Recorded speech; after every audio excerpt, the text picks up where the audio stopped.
પાટનગર દિલ્હીના જંતર મંતર ખાતે પેપર લીક અને કેન્દ્રીય શિક્ષણ મંત્રીના રાજીનામાની માંગ સાથે કોકરોચ જનતા પાર્ટી દ્વારા ચાલી રહેલું આંદોલન યથાવત છે। આ આંદોલન હવે દિલ્હી અને મુંબઈ ઉપરાંત બિહાર અને રાજસ્થાનમાં પણ પ્રસર્યું છે।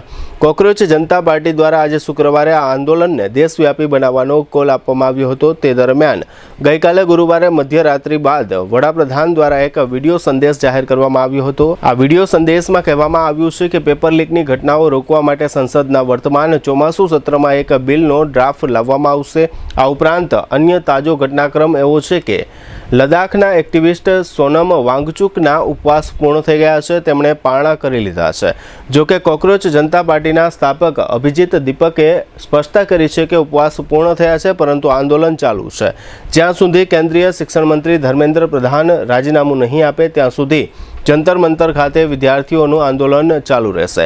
અત્રે એ પણ ઉલ્લેખનીય છે કે સોનમ વાંગચુક દ્વારા છેલ્લા કેટલાક દિવસોથી કેન્દ્રીય શિક્ષણ મંત્રીના રાજીનામાની માંગ પડતી મૂકી દેવામાં આવી છે અને ત્યારબાદ હવે તેમણે સરકારના કહેવાથી ઉપવાસ પણ પૂર્ણ થયેલા જાહેર કર્યા છે।